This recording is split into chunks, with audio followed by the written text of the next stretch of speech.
Hi, my name's Steve Spencer and I'm a business transformation exec with Sharing and Growth. Today I'd like to share some of our experience that we've picked up over years of working with clients on understanding and shaping your culture towards your strategic objectives. At Sharing and Growth we have a saying that culture eats strategy for breakfast. By this we mean the culture of your organisation, the habitual behaviours and values that your people hold will fundamentally influence and shape the ambition you set. Today I'd like to talk about the three things that we believe drive and shape the culture in your business. The first thing is to understand what motivates your people, what drives the behaviour. So the first thing to talk through are what are the motivational drivers for your people? What are the underlying beliefs and attitudes, and how do they fundamentally shape performance? It's often said that if we believe we can, we can. If we believe we can't, we can't. It's very much true in the case of culture. The second thing is to clearly understand your strategy and what kind of culture will serve and support. So the next step is to think hard about what culture will support your strategy. Not just about an inclusive culture or a culture of empowerment, but about which behaviours are going to be supported. Do you need risk takers in your business, or do you need a more conservative approach?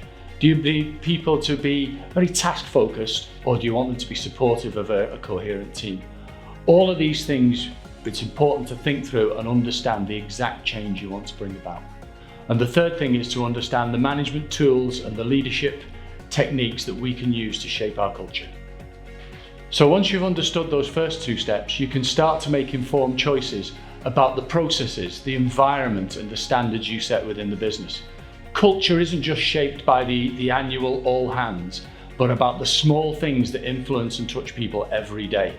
There's a broad range of tools and techniques in there, and it's important that little and often is the right way to influence. So some good questions to think about is, do your KPIs support the culture you want? Are you measuring and paying attention to the right things? How does your organisation react in a crisis? How do you react when you hit a problem? Because this again sends a very strong cultural message to your people. The behaviours you promote and the behaviours you set examples in will be the ones your team will follow. So to summarise, I'd like to share the four things that we found are vitally important on this journey.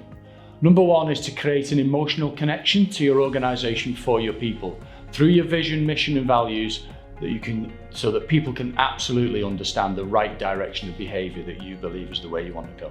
The second thing is to think long and hard about what you actually want. Describe the culture in detail and describe where you want to go in positive terms, not what you want to avoid. As we mentioned, it's the small things and those daily touch points with the organisation that shape your culture. So consistency is important. The small things create habits and habits form slowly. So be consistent over time in your messaging and in your behaviour. And the last thing is to regularly check that your culture is evolving in the right direction. People change, markets change, and your strategy may change. So constantly review the behaviours you're seeing against those which will serve your purpose and the things you can do to shape your culture in the right direction. So in summary, if you want to learn more about the things we've picked up along the way on shaping your culture, please visit our website to arrange a free consultation.